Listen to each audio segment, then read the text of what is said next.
Council, please come to order. Please join me in the Pledge of Allegiance.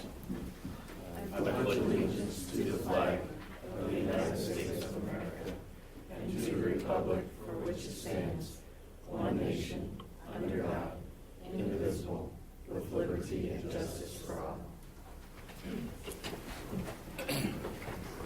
Mandy, could you please call the roll? DeYoung. Here. DeAnstruck. Here. Carlstone. Here. Ford. Here. And Vanderhorst. And Hopkins are absent. All right, can I get a motion for approval of the tentative agenda? So moved. Support. Answer, score, any discussion? All in favor, please say yes. Opposed, no. Mandy, please call the roll. DeAnstruck. Yes. Ford. Yes. DeYoung. Yes. Carlstone. Yes. Motion passed. Before we get into our agenda, I just want to express congratulations to the Pella High Little Dutch Marching Dutch that hopefully all of you were able to watch on TV. They marched in the Rose Bowl parade. We've been talking about it for a long time, so I'm sure they had a great time. And I saw the ABC and the NBC coverage, and NBC spent quite a bit of time talking about Pella, so I would guess that the tulip time requests will be pouring in from all over the nation after they talked a little bit about tulip time, but they represented our community well, so congratulations and thank you to the band and the instructors for what they do for our community. All right, moving on. At this point, we have a moment for public forum for anyone to address council regarding any agenda item. If you want to do that, please step forward to the mic, state your name and address, and please limit your comments to 3 minutes. Keith Oxbergen, 224 South Street. As we start a new year, I would like to make it the will of the Lord. So would you please pray with me? Lord Jesus, we praise you for having mercy on sinners like us. With repentant hearts, we worship you, for you have invited us to abide in you through your blood and with your blamelessness before God. Tonight we call upon your name, God, for provisions, guidance, faith, and everything good. As you have been good to us, you love and care for us, and for this we thank you. As it was 150 plus years ago, as our forefathers founded this town, may we go back to those values, and may the decisions be made tonight be your will and not the will of man. Please make us good stewards of your wealth that you have given us, and help us to be civil at all times to each other. Amen. Anyone else?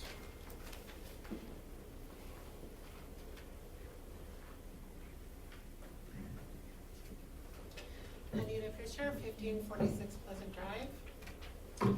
So I kind of have a concern, and it's regarding just kind of what you were talking about, nothing that you said in particularly, other than Mayor, you said in your message that this is the time to act on an indoor recreational center project, and I appreciate the work and effort that the design team has put forth, a lot of work.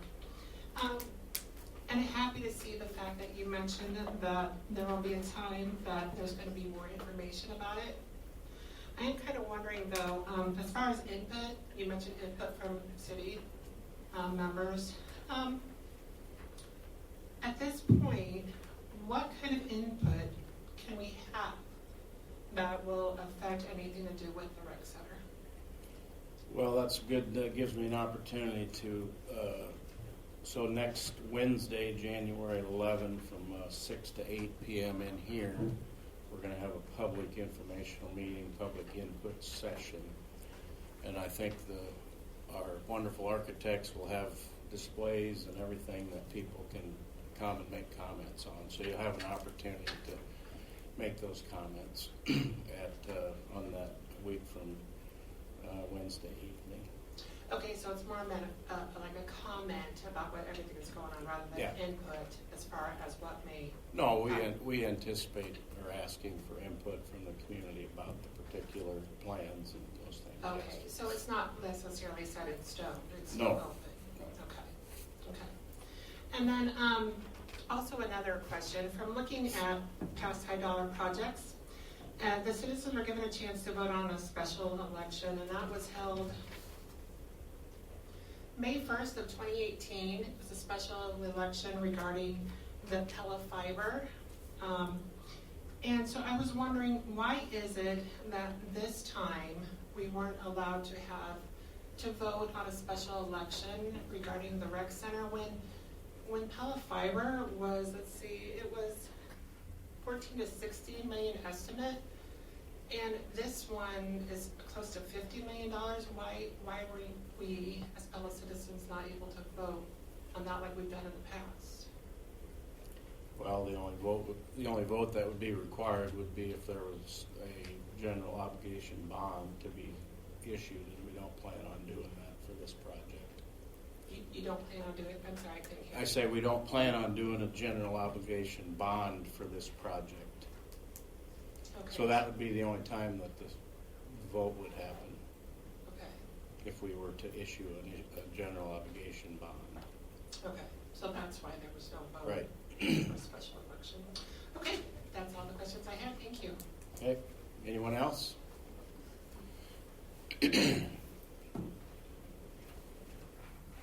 John Butler, 406 Franklin, and I'm here to talk about the indoor rec center as well. I come from some background. I used to own 4 grain elevators, about 3 million bushels of storage. I've been involved in a few building projects. Every time I did a building project, the first thing I did was figure out what's it going to cost and then when will I get my money back? 2 important things. Now, I realize that on public projects, getting the money back is not a big deal because we're paying for it with taxpayer money and we don't expect to get it back. But we're going to have some operational challenges, and I would sure like to see a operational budget on the table so we know how much we're going to have to actually pay. We have a swimming pool that was given to us. We still owe money on it. We have a golf course that's not making any money. How much more can we take? If we decide to take it, that's why I think a vote on it would be important, because not everybody's going to belong to the rec center. Indianola told me they had 27 people at the front desk. So we got staffing challenges. Going to have a manager, going to have personnel, going to have maintenance, going to have a fund to replace the pools, which should have been done here. It should have had a sinking fund. When the pool needed replacing, it should have had the money. So it's just those kinds of things that disturb me, that we're charging into this. It's fun to build something. It's fun to have people donate money, but what is it going to cost us over the next 10 or 20 years to operate it? We need to know that. Don't you think we do? And you will. Okay, great. Well, I can't wait. I've been waiting for months. I thought that would be easy to put together, start building a spreadsheet to plug in different numbers and see what falls out. But, okay. Anyone else? I have a question about. You got to come up here. This really isn't a question and answer session. This is a time for you to make comments. So. Okay, I'll make a comment. I didn't know this was the exact time, but it probably is.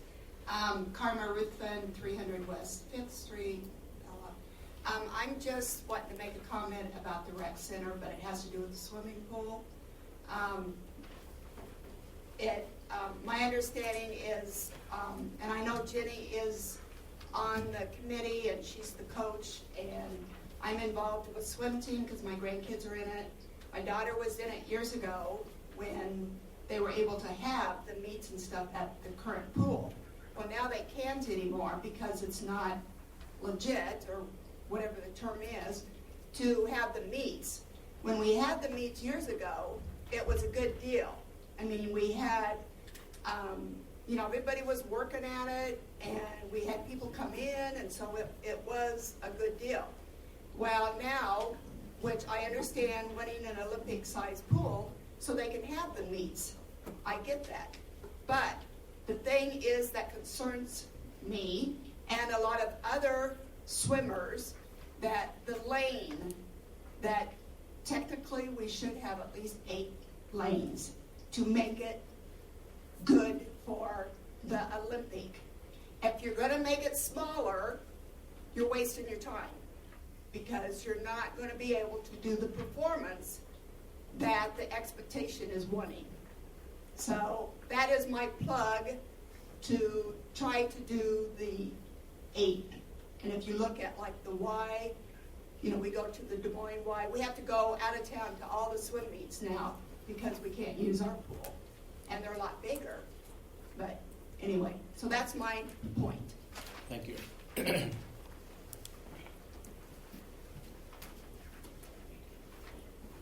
Okay, anything else? All right, we'll move on. Can I get a motion for approval of the consent agenda? So moved. Support. DeYoung, Spore, any discussion? All in favor, please say yes. Opposed, no. Mandy, please call the roll. Young. Yes. Spore. Yes. DeAnstruck. Yes. Carlstone. Yes. Motion passed. Okay, we'll move into a public hearing regarding an application to conditionally rezone property generally located along the north side of Hempstead Drive from agriculture A1 to rural residential RR. Mike? Yes, Mr. Mayor, I'd be happy to explain this item. I'd like to direct everyone's attention to the big board and for those watching at home as well, on Pella Fiber, that is. And this particular rezoning application comes to us tonight from Mr. Bo Brown, and it's for a 6-acre parcel, or just over a 6-acre parcel that's on the north side of Hempstead Drive. And just to orientate everyone, the area that we're talking about is this red highlighted area that we have right here. Hempstead Drive is located right here. The Eagle Creek subdivision is just south of this, and then Boss London is located right up over here, right off the map. Now, currently the property is zoned A1 agricultural, and it's being requested to be rezoned for rural residential on it. It is important to note as we consider this item this evening that this is a conditional rezoning, which means the applicant has agreed to the conditions that are being recommended for council's consideration this evening. And the two main conditions that we have on it is that a final plat for the property needs to be approved within 12 months of the date of this ordinance approval. And the final formal plat shall formally divide, actually, as far as the description on this is the formal plat, the final plat shall divide the rural residential property from the A1 ag property. So when you look at this parcel right now, the reason why there's conditions on it is we're proposing a 6-acre parcel right here. The minimum lot size for A1 ag is 10 acres under the city zoning code. And that's the reason for the condition is if this was approved, it's conditional, but it's subject to a final plat that would formally separate out the property on this as well. So once it's rezoned to RR, it can be separated under the city zoning code with that. And that is the reason for the conditions that we are considering this evening.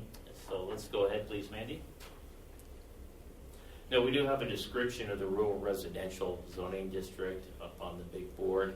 They're in the first bullet point on here. But basically, when you look at it, it's a single-family residential that is being proposed with large lots. It's typically associated with rural residential. Now, as far as the property that surrounds, when we did a zoning review of this, the property is surrounded by basically low-density single-family A1 ag. And also, there is some commercial zoning that is in near proximity to the property as well. So, from a spot zoning standpoint, we do not believe that the request this evening that we're entertaining represents spot zoning. Let's go ahead, please, Mandy.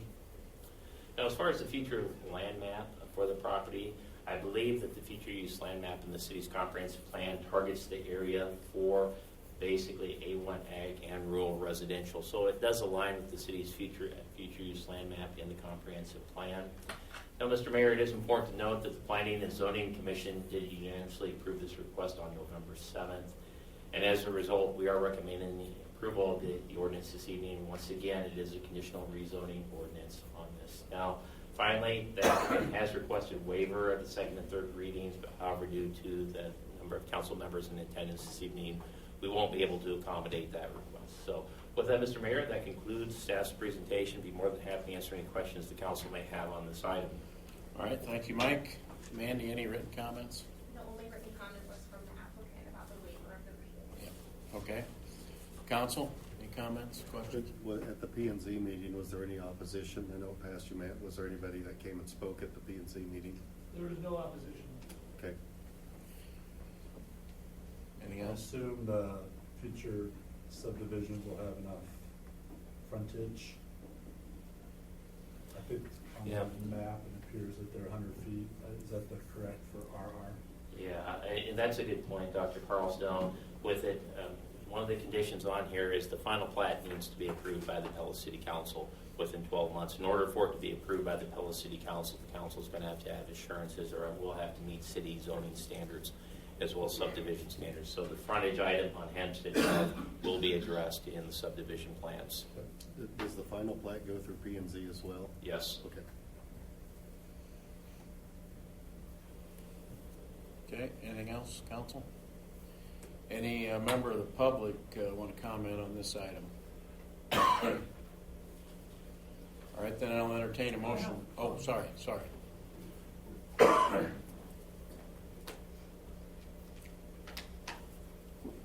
Right, what's the zoning immediately to the right of that plot? To the right or to the east of that plot, So it's ag to the east of it, Mr. Young.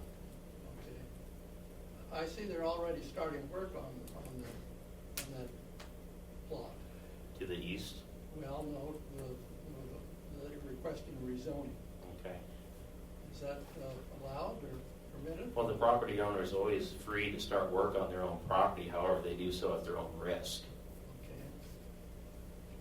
Very good. What about the property to the left of that? To Is the that left or agriculture?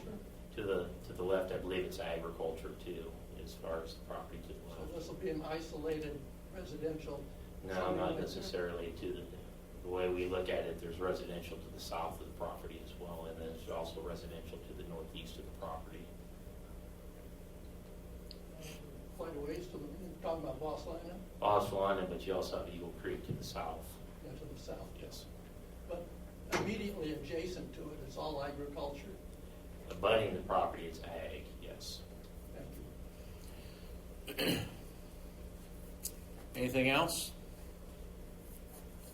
All right, then I'll entertain a motion to close the public hearing. So moved. Master Spore, any discussion? Okay, all in favor, please say yes. Opposed, no. Mandy, please call the roll. DeAnstruck? Yes. Spore? Yes. DeYoung? Yes. Motion passed. Okay, moving on to ordinance number 1024, entitled an ordinance amending the zoning ordinance of the City of Pella by conditionally amending the boundaries of the RR district to include the property generally located along the north side of Hempstead Drive, and directing the zoning administrator to note the ordinance number and date of this change on the official zoning map. And this is the first reading. Anything to add, Mike? No, sir. Okay, can I get a motion for approval? So moved. Master Spore, any discussion? Okay, all in favor, please say yes. Opposed, no. Mandy, please call the roll. DeAnstruck? Yes. Spore? Yes. DeYoung? Yes. Carlstone? Yes. Motion passed. And as the presentation already made note of, the applicant requested to waive the second, third reading, but we can't do that. Takes five vote to do that, so we can't do that tonight. We'll have to do that on the second reading, if that. Okay, so moving on to resolution number 6536, entitled Resolution Naming Depositories. Mike? Yes, Mr. Mayor, I'd be happy to explain this item. And what this resolution does is it approves the financial institutions that we're allowed to conduct business with at the City of Pella. It also maintains the depositories of the city funds, and we also have deposit levels established in this resolution of $40 million. Now, based on our past practice, we traditionally do business with banks that have home offices in the City of Pella as well. The list of the financial institutions is up on the big board. And with that, Mr. Mayor, that concludes staff's presentation this evening. Okay, thank you. Can I get a motion for approval? So moved. DeYoung, Spore, any discussion? Okay, all in favor, please say yes. Opposed, no. Mandy, please call the roll. DeYoung? Yes. Spore? Yes. DeAnstruck? Abstain, conflict of interest. Carlstone? Yes. So motion passed. Resolution number 6537, entitled Resolution Amending Ambulance Service Fees. Mike? Yes, Mr. Mayor, I'd be happy to address this item. And as this resolution does amend the ambulance fees for the paramedic tiers that we have up here. A little bit of background on this resolution. Currently, for paramedic tier services, we're at $150 per call. When we did a cost analysis on the paramedic tier rates, we believe that the $250, if we were to move it up to $250, actually covers the city's cost in providing paramedic tier services. It is important to note when we talk about $250, that includes that it's also plus supplies are additional, and in addition, we have a transport fee of $1 a mile. So with this, Mr. Mayor, we are recommending approval of this resolution this evening. All right, thank you, Mike. Can I get a motion for approval? So moved. Young, Carlstone, any discussion? Okay, all in favor, please say yes. Opposed, no. Mandy, please call the roll. DeYoung, Yes. Carlstone, Yes. Spore, Yes. DeAnstruck. Yes. Motion passed. Resolution number 6538, entitled Resolution Approving Change Order Number 1 with Hoyer Construction for the Fuel Oil Storage Tank Enclosure Project. Mike? Thanks, Mr. Mayor. Once again, I'd like to direct everyone's attention to the big board for a brief presentation on this item. As Mayor DeWard stated, we are entertaining change order number 1 to the fuel oil storage tank enclosure project. Now, in summary, the purpose of this project, when we talk about the city's diesel plants, is to allow the diesel plant to operate in extreme cold weather. And this change order that we're discussing this evening is just shy of $40,000 and adds a metal hood over the indoor fuel tank leak containment basins. And I believe we do have a picture of the diesel units or the fuel tank facility outside the diesel plant as well. We have a further description of the project up here on the board as well. So Mandy, let's go ahead to page 2, please, or page 8, excuse me. Now, if approved, we started off with an original contract of just shy of $518,000. The change order that we are discussing this evening is in the amount of $39,721. Council were to approve this change order, we'd have a total revised contract of $557,621 as well. Now, we do have a picture of the fuel tanks at the diesel facility as well, and as you can see, our enclosure structure is under construction here and shown up here on slide number 8. Now, in summary, Mr. Mayor, staff is recommending approval of the change order this evening, and we also want to point out by approving the change order does not impact the substantial completion date for the project as well. So with that, that concludes the staff presentation. Be more than happy to address any questions the council may have on this item. All right, thank you, Mike. Can I get a motion for approval? So moved. Support? Young, Spore, any discussion?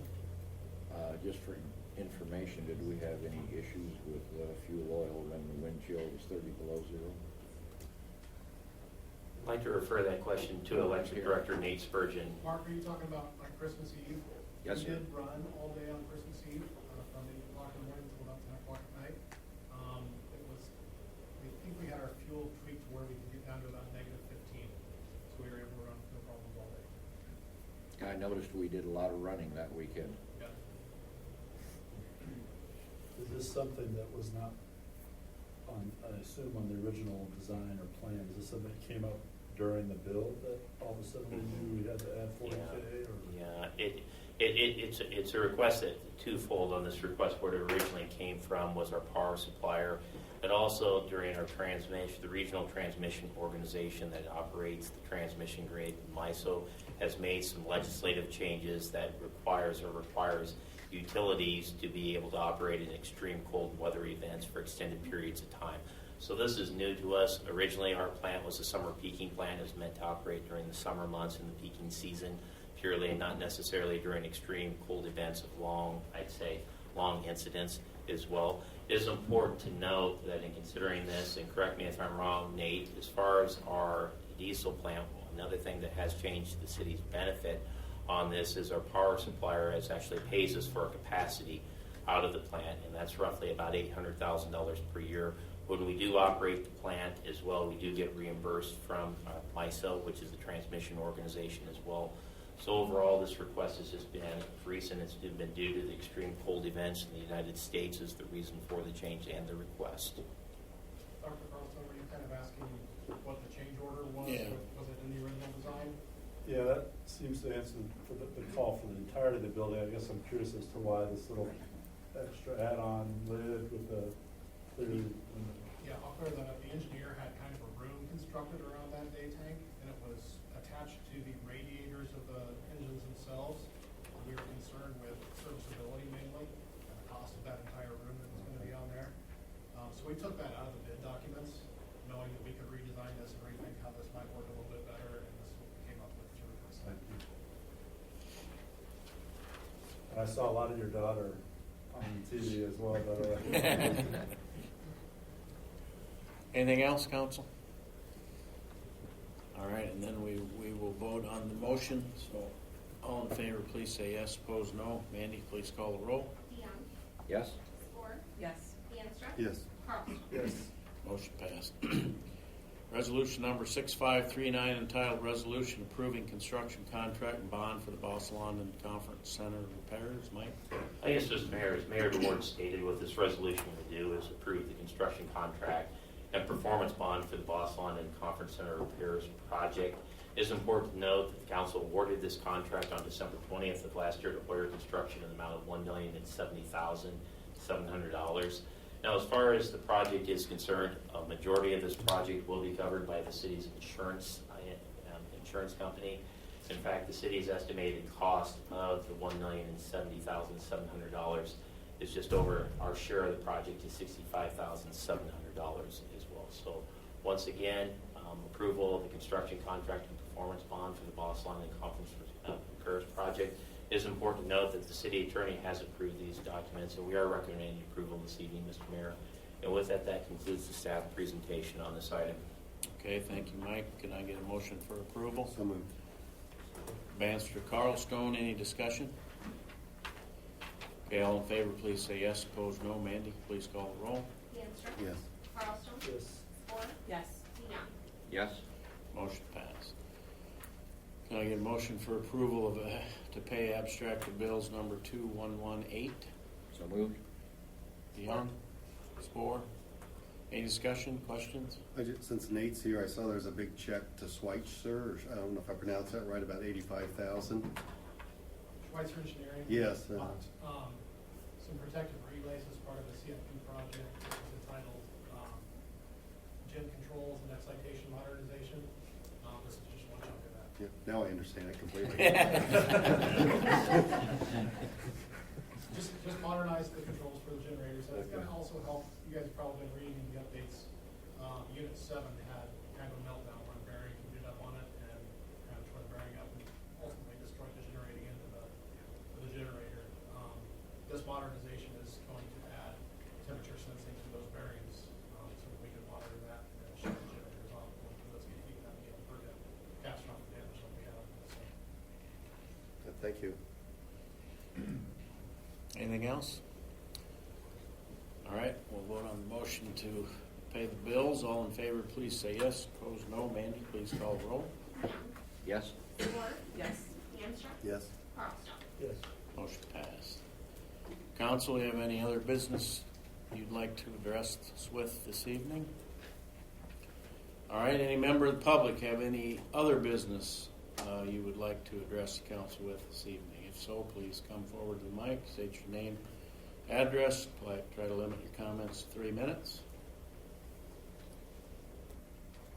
All right, seeing none, we will move into our policy and planning to discuss the indoor recreation center. We have some guests here this evening that'll walk us through this project or this presentation.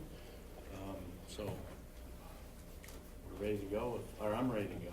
Okay. Well, as Mayor DeWard stated, we have Mr. Ron Hines and Brad Baker tonight from Shive Hattery. They're here to give us an overview of the proposed recreation center project. It is important to note that Shive has been working with the city's ad hoc appointed committee that council did appoint for the proposed design that we are going to be reviewing this evening. And really what we're looking for is any type of input that council would have or looking to address any questions that council may have. Before, as Mayor DeWard stated, the public input sessions are scheduled for January 11th next week on this. So with that, Mr. Mayor, I'd like to go ahead and turn the floor over to Ron and Brad. Welcome, gentlemen. Thank you, appreciate it. As they mentioned, my name is Brad Baker. I'm the sports market leader for Shive Hattery, and I'm with Ron Hines tonight, our project manager for this project. And I bring 30 years of dedicated sports-specific experience, and why I say that is because this Pella project has been a dream project. Excuse me, could you get in front of the mic, please? Yes, I can. Yes, I can. It's communities like this that Well, I maybe moved it too far away, so you may have to move it back a little bit. I wanted to make sure I could see. Oh, there, that's good, that's good, that's good. Okay. I was just saying that I'm Brad Baker, this is Ron Hines. We've been part of the project team that's designed the rec center to date. And I bring 30 years of specific sports architecture experience to the project. And why that's important, I think, is that this has been a dream project. I think you're going to see a very special building tonight. And we've got a team behind us that's been working on this. And a lot of thoughtful architecture's going into this, working with the committee that the city has put forth, and with a lot of different insights. So I'm going to get started here with. Other side. Other way. Okay.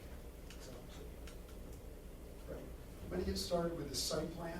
And so just to orient you just a little bit, this road to the north, and I've had way too much coffee today, so you're going to see me shaking. It's just coffee. That is the new proposed university extension that's east and west on the north of the site. It's not there right now, it's being extended. And that is going to be our main artery and connection to the new rec center, which you're seeing on the northwest corner. That'll be the primary. The secondary will be from the sports complex itself, an extension up to University Drive. So a few other items here. The main access and entry points to the site will be off of University, and the main day-to-day parking for the rec center will be in this northeast corner. There's also an entry as you park your car and you walk into the facility. There's really a collector spine that brings you to a public entry plaza that is right at the entry point. And then secondly, for larger aquatics tournaments, there's another parking lot in the south and a smaller secondary exit for just larger tournament aquatics tournaments. We've been told that there's very big parking needs for the very largest tournaments. So whether that's basketball or aquatics, we also need to use the expanded parking lot that's north of the sports complex, that's south of the sports complex. So you're seeing the existing sports complex and the proposed expansion, future, and then you're seeing our new proposed rec center in the northwest quadrant. There'd also be sidewalks that would allow for that connectivity. Next is the plans. On your right, you're seeing the first level floor plan, and on your left, you're seeing the second floor. So I'm going to walk in from that parking lot area into the new public plaza, and your entrance is through a vestibule, and you're seeing a lobby, and you'll give, as a member, you'll give up your credentials. At that desk behind it is administration, and this is the same desk that guests will be given directions on where to go. And basically, what you're seeing is two sides. You're seeing an aquatic side, a leisure pool, and a competition pool. We'll get into that a little more. And then you're seeing 4 courts that have inscribed in them volleyball and pickleball and other sports inside those courts. Then subdivided on both sides are the support spaces. So you walk in, you give your credentials, and you've got kind of a direct view in. Your focal point is a 2-story water slide in that leisure pool area. As you walk in, this center hallway is like a family locker area. Cabana is what we call that. It's like a universal locker area where you just want to change really quickly and head to the pool. That happens in a hallway with some private family toilets and also some lockers on the wall. Left and right of that are women's lockers and men's lockers, and those have 2 sides as well. There's a dry side and a wet side. So if you just want to swim, you don't have to mix with the dry side, and vice versa, you don't have to go to the wet side. But if there's larger events, those locker rooms expand in size and can use obviously both sides. There's dual purpose with that. Also in that same area is what we call a party room, which is also a classroom. It's dual-sided, so if there's a tournament going on or you want to have a pool party. You can rent that space that's in between those two sides, accessed by both sides. There's some support, there's court storage and ball storage. Down here is your athlete aquatics lockers and then spectator lockers. This is that second lobby that I talked about that's accessed from the south parking lot. So on those larger tournament days, there'd be also some credentialing done in that south lobby. And then you can take your seat through the first level, or you can go up these stairs to the second level and gain access to the standing room area, which also allows you to backload down into the grandstand, all with sight lines of the 8 lanes of aquatics, 25 meters, so it's full Olympic size. And then also there's another 4 lanes inside the leisure pool. So the 2 pools actually have different temperatures. We keep the competition pool cooler for the athletes than the leisure pool. But there's ability to warm up and use additional 4 lanes inside the leisure area as well. So a little bit more about the leisure pool. It's got a 0 entry and water slide feature for the smaller toddlers. It's also got a 2-story slide, and around its base is a resistance channel. This is the activity pool that can be used for seniors and active seniors, as well as small volleyball games, basketball games. So it has multiple programming inside this space. And I think that's most of the elements inside that. So now I think, let me just walk through some of these courts a little bit too. So you have 4 full-size basketball courts, with each court having 2 smaller basketball courts that run the side direction. Inside you also have 4 full-size volleyball courts, and then additionally 12 or 3 per court pickleball courts. So a total of 12 pickleball, a total of 8 smaller basketball, a total of 4 volleyball, and a total of 4 basketball, full-size basketball. The second floor, there is a jogging track, 3-lane jogging track that runs around at that second floor level all the way around. And off of that track are little areas of smaller individual workout. We call those moments. You know, a place where you want to just get off the track and just do some chin-ups or some stair steps or some treadmills. There's some areas along that track that can happen. Your main workout area is the weight training area in the middle, and then there's specific to spinning class, and then a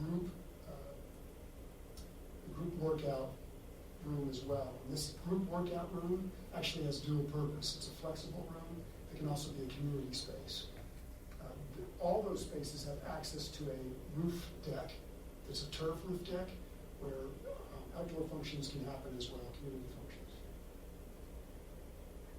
Another little, at the top of the stairs, at the top of the elevator, is another little sitting area. And we've had thoughts of using a fireplace, a 2-sided fireplace in there for those 4 or 5 months. We don't mean this to be a cold place. We want it to be warm and inviting, and people hang out there and enjoy themselves for the 4 or 5 months of the year that are cold.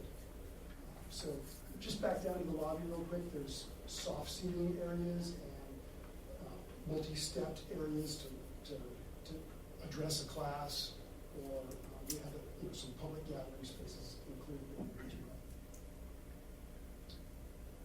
One other element we wanted, with this back wall here, you'll see it in some more views here as we get into the 3D.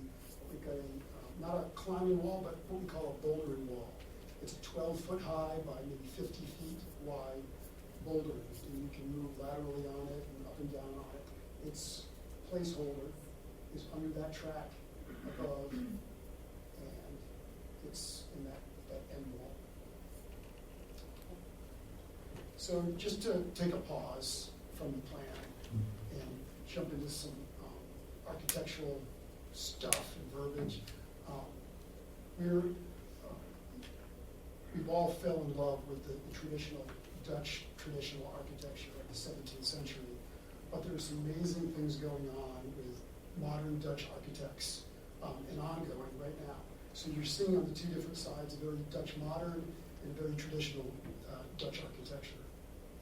One from the 17th century, one now, but something very unique happened in Dutch architecture in the early 20th century, which kind of is the bridge between these two time periods. And it's what is called the Stijl movement. It first appeared in art, and it was a response to Art Deco and the locomotive and the newly found automobiles. And this was a movement that kind of challenged that and was more universal for everyone. And it started in art. And what it was basically just simplifying. It was an abstraction of form and color and reducing art to just form and color. And what you saw early architects doing and artists, they were using just simple, abstract linear lines vertically and horizontally and just small dabs of color just to project importance. And so you see that in furniture art, and you see it in decoration and art, and then you start to see it appear in architecture. And why this is important is that major modernist architects like Corbu, I know you've heard of that name, and Mies van der Rohe, that would go on, they were very much inspired by this early Dutch architecture and art. And so it's very unique, it's very Dutch, and I just thought it was a really neat way to bridge that traditional and modern architecture. And so you're going to start to see how we started to incorporate some of that and how that plays out in a modern sense. So the blue words, I like to verbalize things and have things stated clearly. The blue terms are ones all the way back to the RFP that we challenged ourselves on to try to meet, are the words in blue. Those were the city's words. That's what they were looking for. Modernist, traditional. Pella as a premier destination, a deep-rooted Dutch tradition, cultural vibrancy with the Tulip Festival, rich and ongoing history, and all those things that bring people, making this place a destination. So with it are the white words, just discussing how we're bringing kind of the architecture and some of the conceptual thinking into this project. So I'll just read it. In Dutch history, the De Stijl movement was instrumental in bridging the gap between traditional and modernist forms of artistic and architectural expression. The Pella Rec Complex acts in a similar way, helping Pella continue to grow and to thrive as a premier destination community in the state of Iowa. Through colliding the deep-rooted Dutch tradition and the cultural vibrancy of the area with timeless and contemporary architectural forms and program, the Recplex has the unique opportunity to exist as a new touch point in the rich and ongoing history of Pella. A few more images, you can just start to see how that artwork plays very easily into the color, the vibrancy being brought into the architecture, the translucence, and just the very inviting community aspects. And also the idea of sport and rec, and just the aggressiveness and the excitement and the drama that is created around that type of architecture. So these are very two-dimensional, sometimes hard to read. They're elevations, but I'm just going to call a few things out here before I get into the three-dimensional images. You're seeing these ascending roof planes. Part of sport and part of fitness is having a goal and setting it and moving forward towards it. And so those ideas, those abstract ideas, even of the Pella windmill, you can start to see elements spinning off of the roof forms that are just abstractions of that. You see in the precast paneling, you see that De Stijl formliner paneling start to play out. And then you start to see those small spots of color in those moments that happen while you're on the track, little areas you can jump off the track, how informal conversation, how the individual fitness, and one side's blue for the aquatic side and one side's orange. Why orange? Orange is a kind of that universal Dutch color of sport. We saw it in the World Cup uniforms and things like that. That's very dramatic, contrasting with black and orange. So that's just a quick. So these are sections. These are like you've cut through a piece of cake and you flipped it up and you're looking at the insides of that. So here you can see you've walked in the lobby, that grand stair and that learning stair we talked about, in a view right on through to that focal point, which is the two-story slide feature. You're seeing the pool across that section. The next section, you're seeing the building cut in a different direction, longitudinally through, and you're seeing the spectator seating at the end and the competition pool and how the bottom of the pool elevation changes. This is also the track at the second floor, and underneath here is where we were discussing, where I was talking about that bouldering wall. That would be the placeholder there. Spectator seating, the different pools, and the longer rec side. So this would be your first initial view, three-dimensional view from University Street. You see translucent little peaks into the main assets on both sides. One is the aquatics park. You're catching a glimpse and a peek into the two-story slide, and on the dry side, you're seeing the same thing. As you walk into the lobby, you're seeing right into the courts, and you're able to see people coming in and out as well. This feature right here is like a lantern element. It's the second floor fitness room. We talked had a dual flexibility feature in it, and it can be used for community space as well as group fitness, and then your roof terrace. As you enter the site and you park, there's that spine. We're actually on that spine, and we're walking in towards the lobby space, the plaza and lobby space. There's that two-story or that second level roof terrace. There's the elements I was talking about, or abstractions of the windmill, and there's that glimpse into the moments.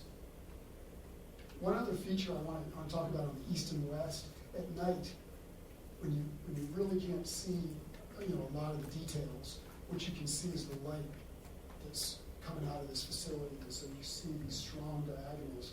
You also see this feature, which we called the monitor. There's one on the east and there's one on the west, and it silhouettes the Pella Rec signage from a great distance. You can see that through that illuminated or translucent wall panel. There's also use of wood. As we walk a little closer, you're invited in. There's some warmth of the wood. It's used in the ceilings and work their ways into the lobby space. There's a glimpse into you see the track above, translucent wall panel, and you're on your way in to give your credentials. And then you're on the other side. You can almost imagine entering into the site and your kids seeing those slides peek out of the sides of the building. This is you're looking across the four courts, the rec side, and you're seeing that very white and that very dark contrasting, that distill effect with a little blast of color, which is in the track element itself. Now we're in the leisure pool side, and what you have is that zero entry, the ramp, ADA ramp. You're seeing the resistance channel and that two-story focal point slide, and then also the active activity pool as well. Just shows you a few of the features that can be done in that pool. And then lastly, you're at the back, you're at that standing room only, kind of looking across the grandstand. It seats about 500 patrons. It all have sight lines to 8 lanes of competition. And then there's a kind of a wall that subdivides the 2 different temperatures as well, in between the rec pool and the competition pool. And now we're up in that tower element. We're up in the weight training area, the observation area, looking back down towards grandstand.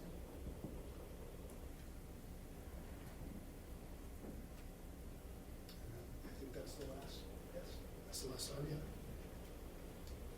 Questions or sit down, we've had enough. I have a couple questions. Is a two-lane walking track kind of standard? That strikes me as narrow. It is, we have 3 full-size lanes. Okay. And then, I misheard. like, yeah, I think you're seeing a little bit of a 4th, which is where the structure flies up. And noise can be a horrendous issue in buildings like this. Will you have that under control? Yes, sir. The underneath of the roof is what we call acoustical decking. If you were to look at it, it's very similar. It's actually perforated with batting behind it, so it's absorptive to a very live space, which those spaces are. And humidity won't eat it up? No. We're working with a really fine acoustical consultant that every time we go, we've gone on tours with the committee and seen a lot of different facilities, and Michael's one to always see that, we won't do that, that's got rust on it, or this is a way that it's corrosive, we'll stay away from that, and so he keeps us on the narrow. This is the only thing that I might one-up you on, it's pronounced style.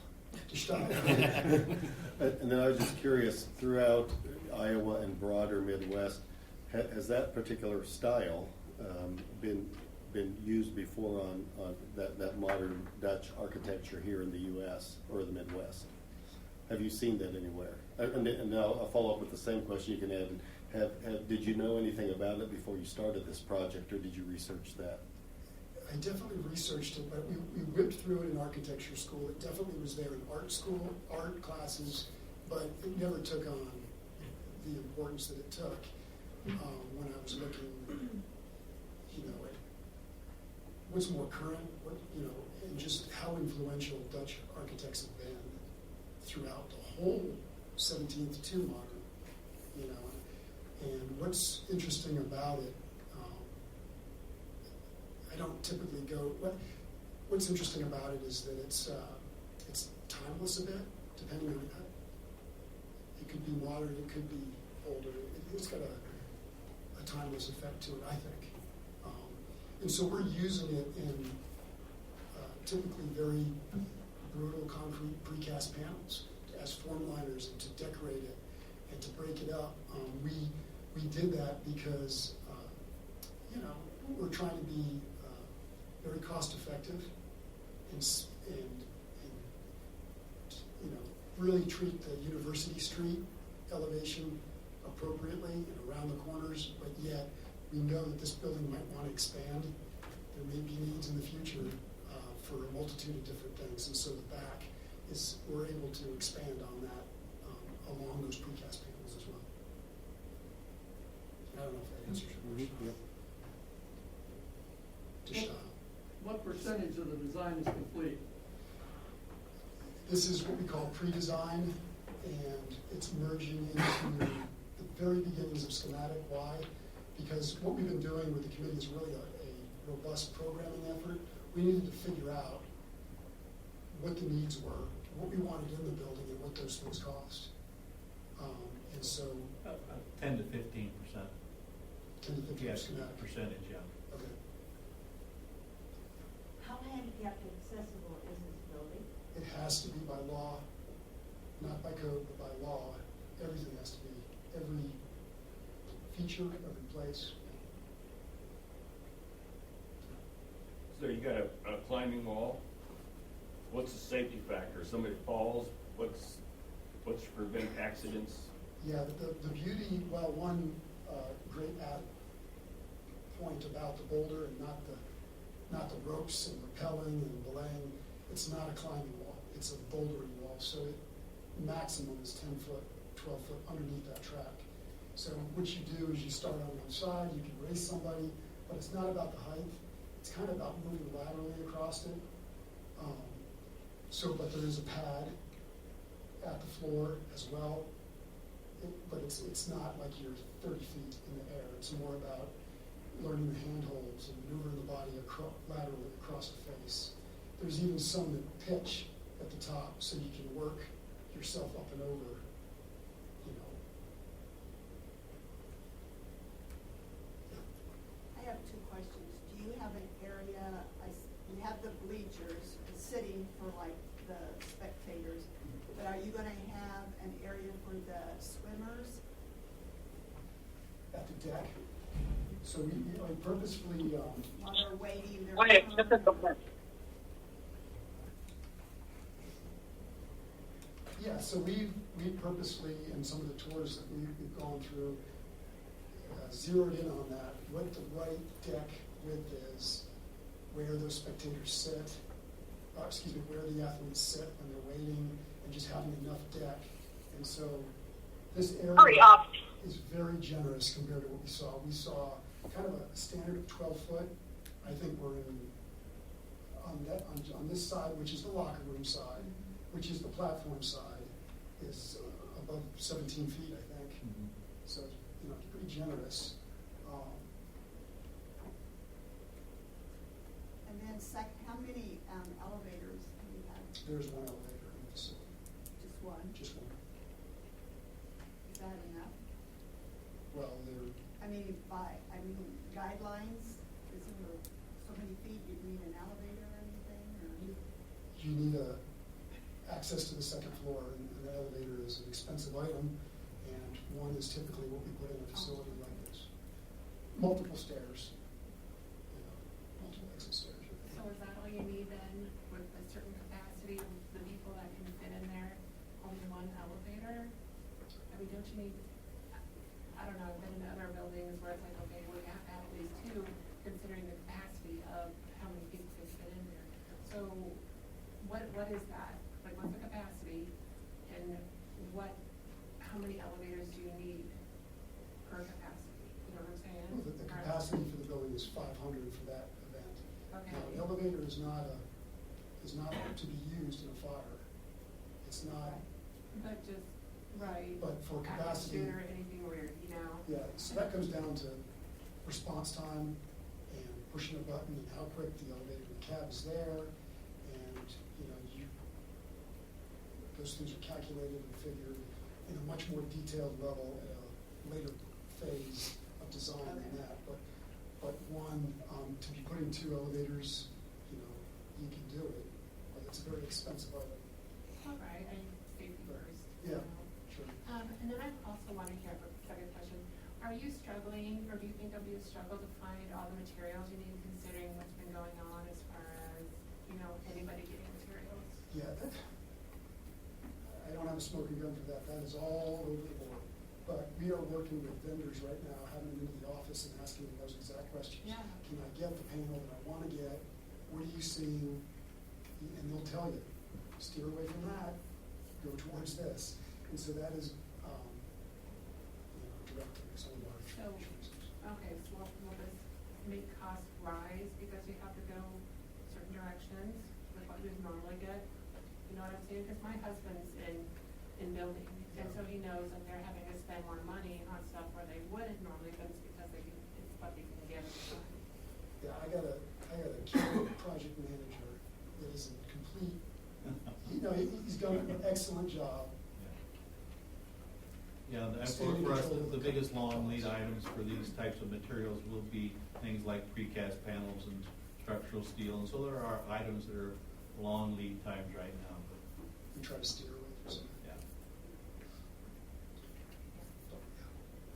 So you got a lot of glass. How does that insulating factor determine compared to the concrete panels and the glass? What's the R factor of the glass? How much is it the same as the concrete wall, or is it less or more? Well, it won't be like a concrete wall, but there's also excellent daylighting quality that you get from that, so it's a give and take. And what they can do with low E on the heat side and insulated glass are amazing things that they can do with it now. And we actually don't have a lot. We've really tried to keep that to a minimum along University Ave Drive. But we're not there yet. What's the percentage it's going to bring down the insulator or the heating value with the glass added? What percentage? I don't think I can do that. We don't know that at this point, but we will comply with, you know, the energy code requirements, and we usually exceed the requirements of those, and this particular design will be able to exceed the energy code requirements, and it'll be an energy efficient building. But as far as the glazing percentages, I can't tell you what that is right now. But we will get into that more as the design further develops. So the overall heat of a building, will it be like 10% less, 20%? Yeah, A normal standard building. I don't want to be versus guessing, this. I guess, at this Yeah. point. Okay, so, I have another question. So when you said, Mayor, on the 11th, we'll have more information as far as. That's a public input meeting, yes. Right. So you guys are getting some bonus time here. So my question then is will you have some of that information by then, so then the operational cost? No, because this is a high level, there's a whole lot of details that has to happen. There You have to understand, this is a high level look, what they've planned, and I think the committee and these guys have done a fantastic job. This is a wonderful facility. There's a whole lot of work and detail that has to come, and those questions will all get answered before any bids are let, before anything happens along that. So the technical questions just aren't appropriate at this time because there's not enough. There'll be a whole lot more information gathered and before we start talking about bidding the project and those kind of things. So. So is this going to be shown then on the 11th? Yes. This is what- It's public now. Yeah. This packet of information is available after our meeting, online, on TV, so it's public now. And the meeting, or the input meeting on the 11th will be a time for anybody that wants to, is interested to come and comment on these high-level plans. And what time is that meeting? 6 to 8 in here. You called this a dream project? Yes, it did. Why? Because a designer, an architectural designer, I love to have a community that is, you know, vibrant, that you love to come to the festival, that, you know, has all this rich history and tradition, and has also wants a rec and sports facility, or, you know, and those two, that's my background. And so I get to bring, that's what makes the projects, whether it's this city or this city. So it's your dream? Yeah, you know, yeah, just mine, that responding to a community and the needs that make that community unique and solving it with the media of architecture, I think that's what. Do you have a dollar range on this building? Yes, we do. That'd be- We're not talking finances tonight. Could I be reminded of how much Shive Hattery is allotted for their design work by the city? Yeah, I don't know what our contract is. I recall the amount. I thought we did assign a dollar. I'm sure we approved their contract. I thought it was a Some- percentage of the Yeah. building cost. It was, I believe, Ron, correct me if I'm wrong, for the base design that we have, not including the alternates and so on. Yeah. It was a not to exceed about 2.7 million, is that correct? Yeah, that's correct, 2.75. And will you be able to tell us how much it will cost to heat and cool this building? Yeah, I think we'll have operational numbers for you for this building. Is that correct? Yeah, we will do the analysis for the energy consumption of the building. That's part of the contract. Future, later phases. So phases are schematic. We're just getting the schematic. It's usually schematic design development, and then construction documents. So there's lots of phases coming where you get more detailed and more detailed, and your estimates get more detailed and more detailed.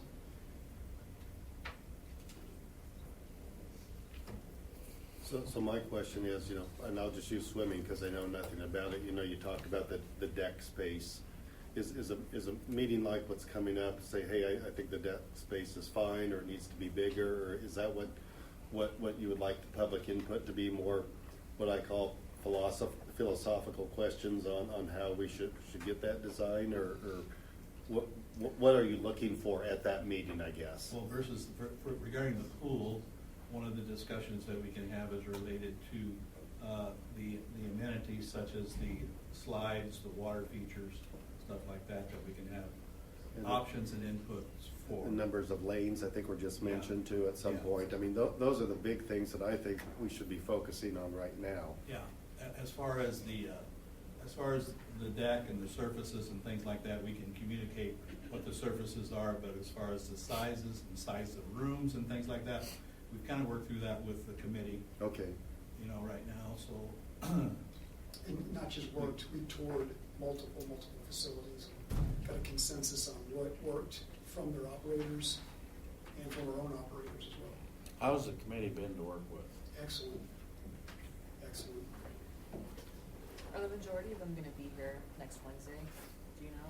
The committee? Jeanette, could you answer? I don't know if they'll be here or not, but I did want to just add, to Councilmember Vanstra's comments, is that the utility of those spaces and the programming needs, the mayor assembled a ad hoc committee that had experts in every single sport we have in our community. So those deck space needs, workout room space needs, 2 lanes versus 3 lanes on the track, the size of the gyms, that was all vetted out through experts in our community. So yes, I guess that's what I was wondering. Before something comes to council, a dork like me that knows nothing about swimming, has that been Yes. viewed and then as Brad mentioned too, we toured several facilities and we asked pretty blunt questions of what do you hate about your facility, so we know a lot of what not to do. I think we learned a lot of that Sure. on our way, so those are a lot of the discussions. So the just like I said, the physical use of the building has been vetted very well in the subcommittee. And you'd done if I can remember it, a very robust visioning statement to start with of what was the priorities, and everybody voted, and we got a great tally of what spaces were put on.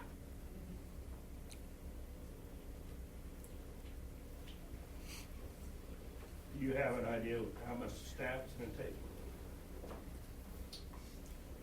That would be something that the city is working on as far as the operational piece.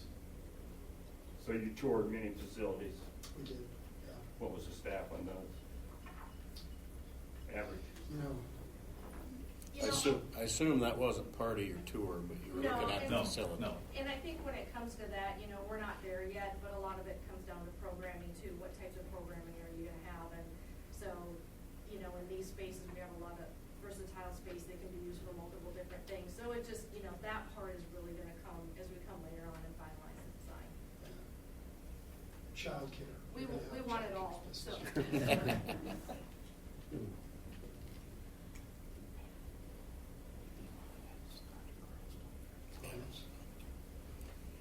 Dr. Carlstone, you were on this team. You got any comments for us? Just watching the room, just to see, get a finger on the pulse of, is this excitement or is this all skepticism?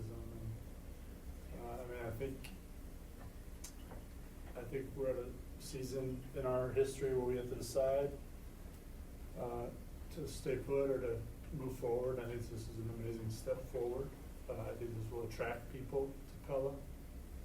Not only for a weekend swim meet or basketball tournament or volleyball tournament, but potentially move from Altoona to Pella to be that much closer to Vermeer or Pella Corp or PPI or any number of our employers. So, I think that's a significant statement that we have an opportunity to make, and it was an honor to be a part of the group.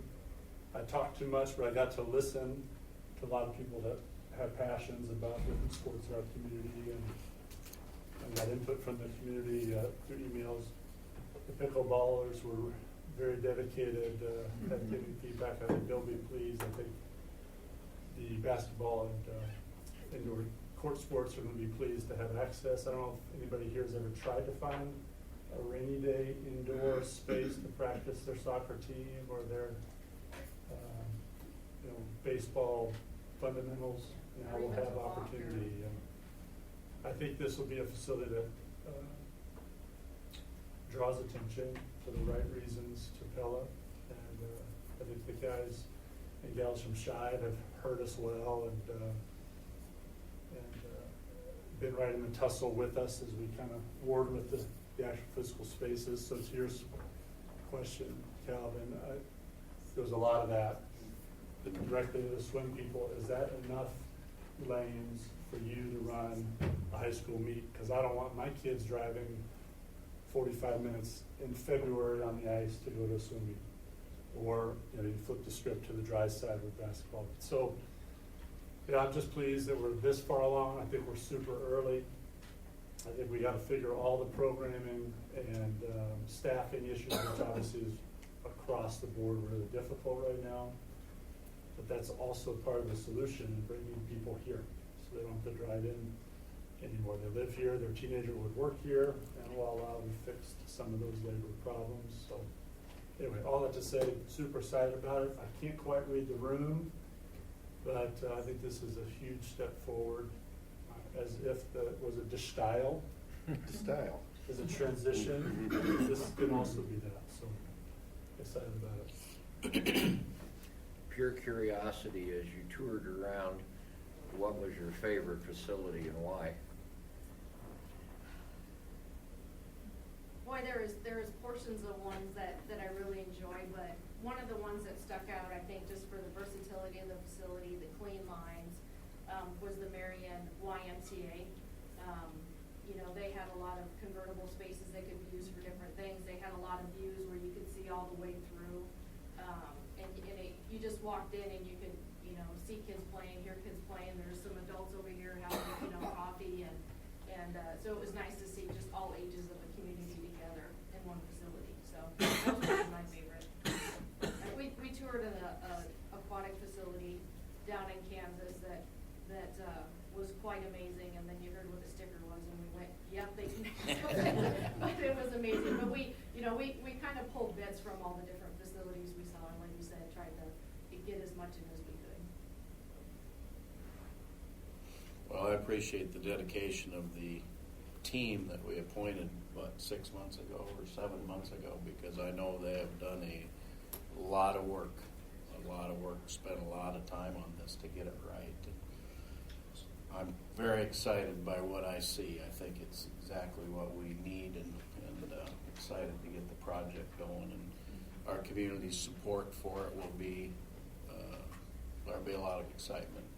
We already have some pretty incredible community support pledged towards this project, and I know we'll get a lot more. So we're very excited about it. I have a question. Are you concerned about what this might do to the Smash Park? Yeah, there's a lot of things you have to think about and consider. So yes.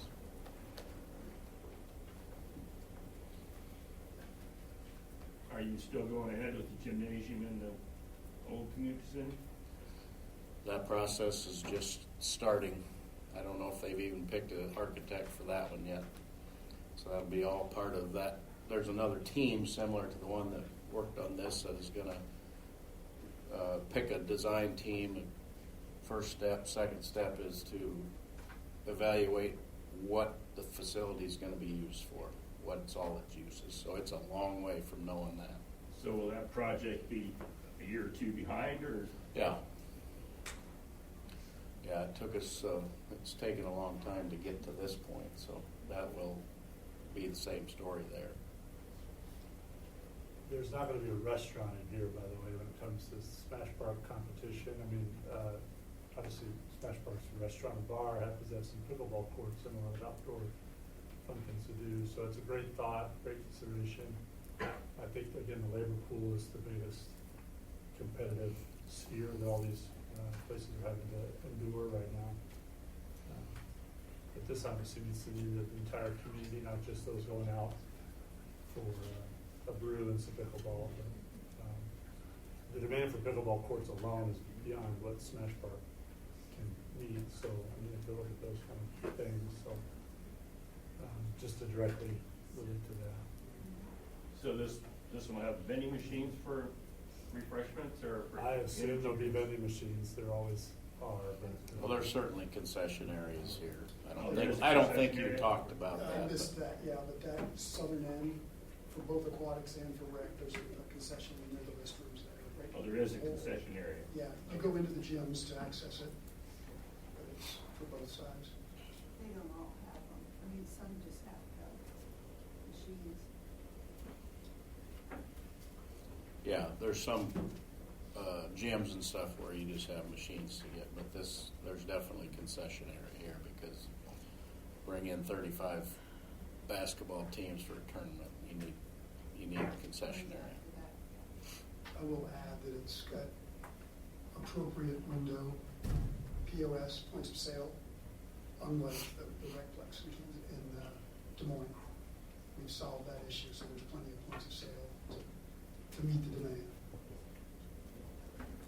Yeah, the numbers on the concession stand out at the sports park are pretty impressive. Yeah. They sell a lot of product out there. Oh, to that point, the Recplex was built 2 years ago, and we're already expanding it by a lot. All right, anything else, council? Otherwise, we'll wrap this up. Thank you guys for coming. Thank you. Thank you for all your work. Again, thank you to the team that's been diligently working. It's great to get to this point. Obviously, a lot of work to do yet, but we'll keep pushing. Try to stay on our timeline, which hopefully we can meet. All right. With that, I'll entertain a motion to adjourn. So moved. Manstra, DeYoung, all in favor, please say yes. Opposed, no. Mandy, please call the roll. Manstra? Yes. Young? Yes. Carlstone? Yes. Ford? Yes. We are adjourned. Thank you.